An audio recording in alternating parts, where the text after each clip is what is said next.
So, latest update on our Project Mini. We've got most of the front panels back in now. We've got the rad, the plastic bit. We've got our new bonnet come. We'll have a look at that in a minute. We're just looking at what we've got to do to take the old bonnet off. So basically we've got the bolts on the hinges. Now we don't need to disconnect the gas struts because they'll connect to the hinge. So the hinge can stay there. But what we've got to do is we've got heated washer jets on here. So we've got to remove this cable in here and remove it off the back of the washer jets. So we'll do that, and then obviously we've got to remove the bits. We'll remove all the bits out of the bonnet. So the bonnet catches, hinges, and the cable in and washer jets is about what there is to the bonnet. There isn't much more. Bad. So we'll have a quick go at doing that. So let's start down here. Let's see if we can get some of these clips off. So we've got one of these trim tools. See if we can get behind there. Doesn't look too damaged actually. Some of them need, yeah, they're a little bit degraded, but it looks like they'd be reusable. Yeah.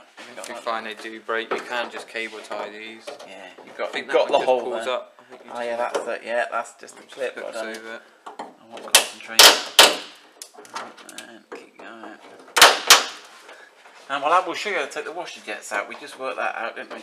Now this, you'll notice, has got a pipe and a wire going into the washer jet, so that's heated. So we've got heated washer jets on this one. It's quite popular. BMW, I had an old 3 Series that was like that. So we can, so you can just pull the sort of. You can pull it off the top. Pull it off the top. Yeah, I think it'll come off there easier now. Ah, yeah. So it's got a little 90. That's the better way of doing it. Yeah.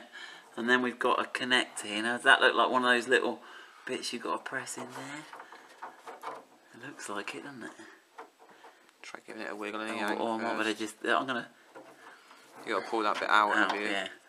I reckon. And then just pull it apart. That's it. Yeah. So you got to just lift that bit away there. Get your little fingernail, just to lift that out. And then what did we decide the best way of doing this was? If we push down on that top one. Is that the top I one? think if you just go from the outside, yeah, and just lift the whole.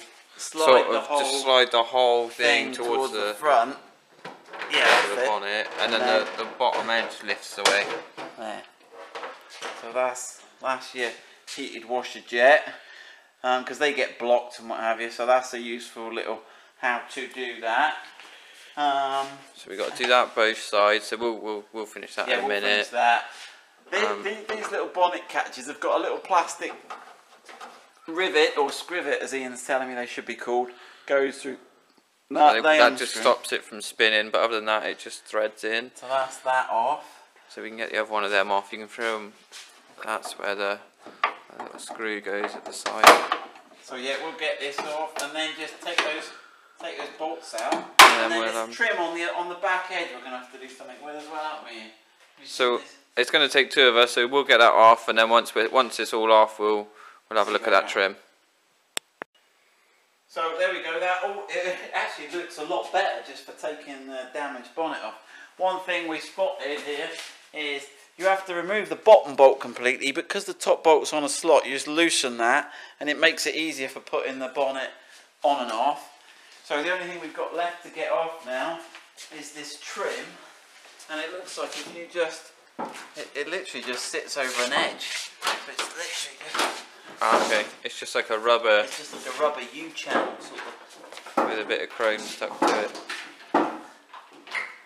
That literally is just a U-shaped channel rubber. So we'll keep that, and we can reuse that.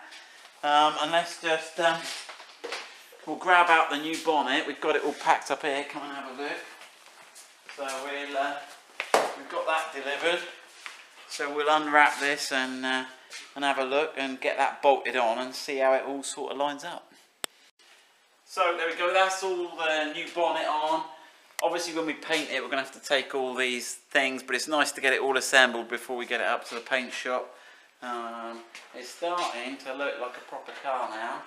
We've got a little bit of adjustment to do on the hinges that side. So our body line's just out a little bit, this corner needs pulling back a bit. But it's starting to look like a car. Next job is we've got to get the slam panel that goes across here. Turns out there are 2 types. The one we've got is slightly different, but we'll do that. we'll get that in, and then we can get the bonnet catches on and start looking at the front bumper then. So yeah, we're pretty pleased. That's a good day's work, that.